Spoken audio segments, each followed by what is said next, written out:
Good morning student, आप सभी का एक बार फिर से स्वागत है आपकी अपनी यूट्यूब चैनल में।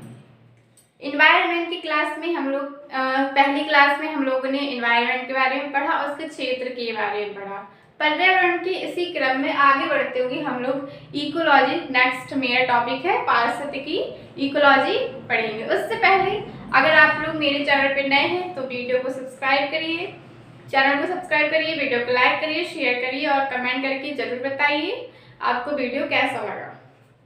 चलिए स्टार्ट करते हैं। पारिस्थितिकी। पारिस्थितिकी को हम लोग इकोलॉजी कहते हैं। इकोलॉजी शब्द का प्रतिपादन अर्नेस्ट हैकल ने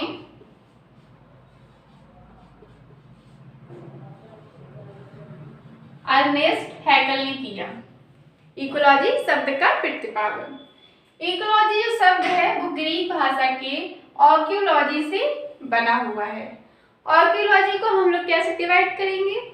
फर्स्ट है आर्कियोस एंड सेकंड है लोगस।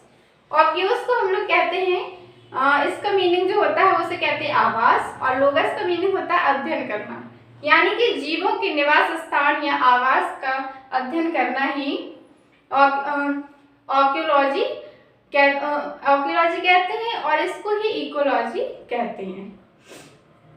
इकोलॉजी जो शब्द है उसका, अब इकोलॉजी होता क्या है, पारिस्थितिकी होता क्या है? तो जो हमारे जीव होते हैं, जीव और वातावरण की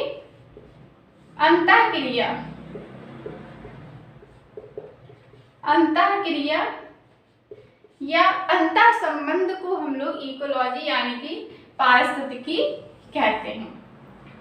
इसके बाद हम लोग देखेंगे कि जो इकोलॉजी है ये तो मैंने देख लिया, आप लोगों ने क्या अर्नेस्ट हैकल ने इसको शब्द को प्रतिपादित किया, और पारिस्थितिकी शब्द को किसने परिभाषित किया? तो पारिस्थितिकी शब्द को रेटर ने 1865 पारिस्थितिकी को परिभाषित किया। इसके बाद हमारे जो वैज्ञानिक थे अर्नेस्ट हैकल, इन्होंने इकोलॉजी को इसकी वैज्ञानिक डेफिनेशन दी, जो कि अर्नेस्ट हैकल के अनुसार पारिस्थितिकी जीव विज्ञान की वह शाखा है जिसमें जीवधारियों के कार्बनिक और अकार्बनिक वातावरण और पारस्परिक संबंधों का अध्ययन किया जाता है, उसे हम लोग पारिस्थितिकी कहते हैं। जो पारिस्थितिकी है वो एक जीव विज्ञान की शाखा है, यानी कि पारिस्थितिकी हमारी कुछ आर्ट से भी रिलेटेड है, कुछ साइंस से भी रिलेटेड है, तो इसे जीव विज्ञान की शाखा माना जाता है। अर्नेस्ट हैकल ने ये डेफिनेशन 1869 ईस्वी में दी। इसके बाद हमारा नेक्स्ट वैज्ञानिक है यूजीन ओडम। इनके अनुसार पारिस्थितिकी की इन्होंने क्या डेफिनेशन दी है? तो पारिस्थितिकी पृथ्वी की संरचना एवं प्राकृतिक प्रक्रिया का अध्ययन है। तो यूजीन ओडम ने यह डेफिनेशन 1963 को दी है। अर्नेस्ट हैकल के अकॉर्डिंग 1869 एंड यूजीन ओडम के अकॉर्डिंग 1963 को ये डेफिनेशन दी है। तो यहाँ से कितने क्वेश्चन बन सकते हैं कि इकोलॉजी शब्द का प्रतिपादन सबसे पहले किसने किया, यानी अर्नेस्ट हैकल की पुस्तक में सबसे पहले इकोलॉजी शब्द का प्रयोग किया है, और पारिस्थितिकी शब्द को किसने परिभाषित किया है? तो रेटर ने 1865 ईस्वी को। इकोलॉजी शब्द हमारा ग्रीक भाषा के आर्कियोलॉजिस्ट से बना है। इसके बाद अर्नेस्ट हैकल ने इसको सबसे पहले इसकी जो डेफिनेशन दी 1869 में। तो ये हो गया हमारा इकोलॉजी का बेसिक। इसके बाद हम लोग देखेंगे इकोलॉजी, जैसे मैंने आप लोगों को बताया कि जो इकोलॉजी होता है वो जीवों का वातावरण के बीच में जो भी अंतर संबंध होता है उसे हम लोग एक पारिस्थितिकी कह देते हैं। इसके अलावा हम लोग इसे ग्राफ से भी समझ सकते हैं। ग्राफ से हम लोग समझेंगे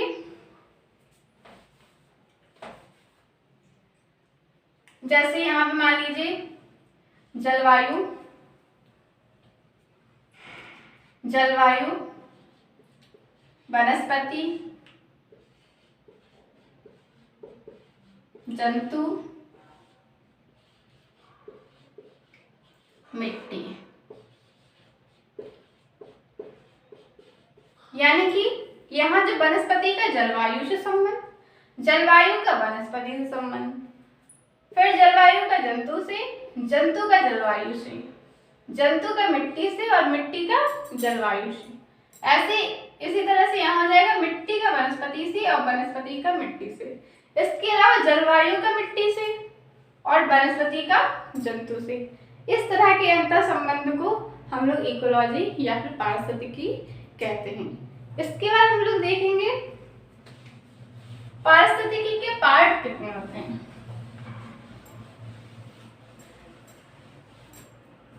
पारिस्थितिकी के पार्ट,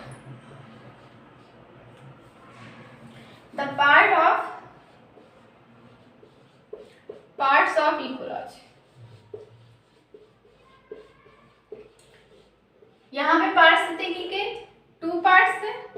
पहला है स्वयं पारिस्थितिकी,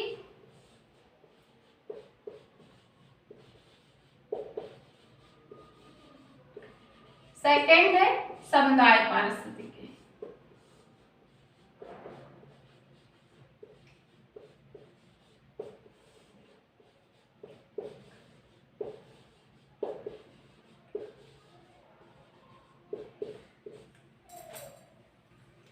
स्वयं पारिस्थितिकी के अंदर हम लोग एक जीव का अध्ययन करते हैं,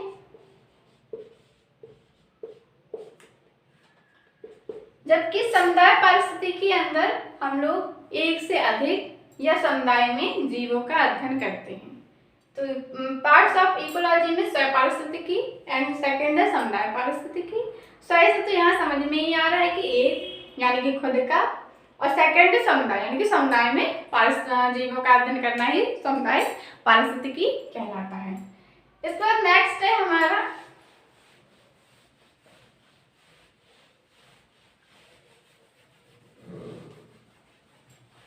इकोलॉजी। इकोलॉजी के जो पारिस्थितिकी है उसके सिद्धांत क्या होते हैं। पारिस्थितिकी के सिद्धांत,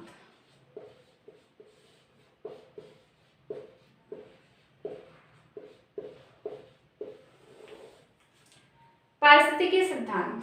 फर्स्ट है आपका गहन पारिस्थितिकी,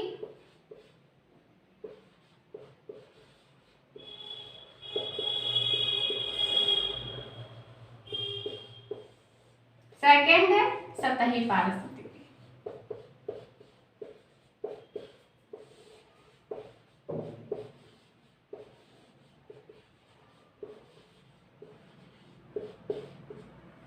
पारिस्थितिकी के सिद्धांत दिया किसने है, तो ये हमारे वैज्ञानिक हैं अर्नेस्ट नेस। इन्होंने पारिस्थितिकी के सिद्धांत दिया है 1972 ईस्वी में। अब हम लोग देखेंगे गहन पारिस्थितिकी और सतही पारिस्थितिकी में क्या डिफरेंस है। यहाँ फर्स्ट लेंगे हम लोग गहन पारिस्थितिकी। गहन पारिस्थितिकी में प्रकृति को अधिक महत्व दिया जाता है, प्रकृति को विशेष महत्व दिया जाता है, यानी कि प्रकृति हमारी केंद्र बिंदु है।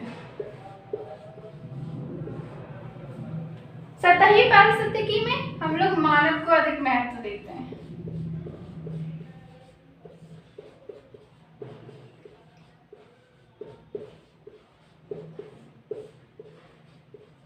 यहाँ पे मानव को केंद्र माना गया है।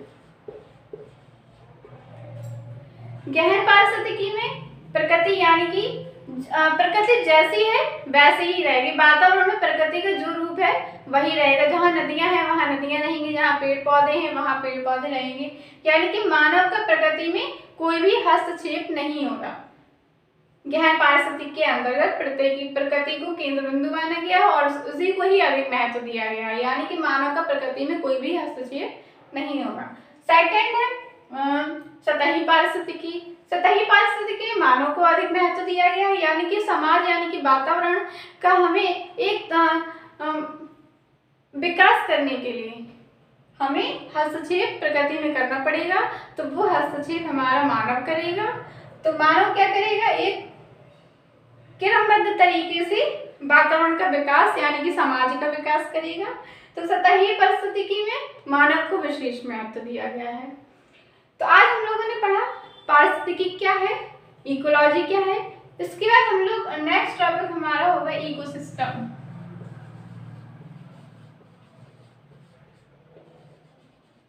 यानी कि पारिस्थितिकी तंत्र। नेक्स्ट वीडियो में हम लोग पारिस्थितिक तंत्र का अध्ययन करेंगे। आज की क्लास में हम लोगों ने इकोलॉजी पढ़ा। अगर आप लोगों को वीडियो अच्छा लगा हो तो इसे लाइक करिए, शेयर करिए और कमेंट करके बताइए आपको कैसा वीडियो लगा है।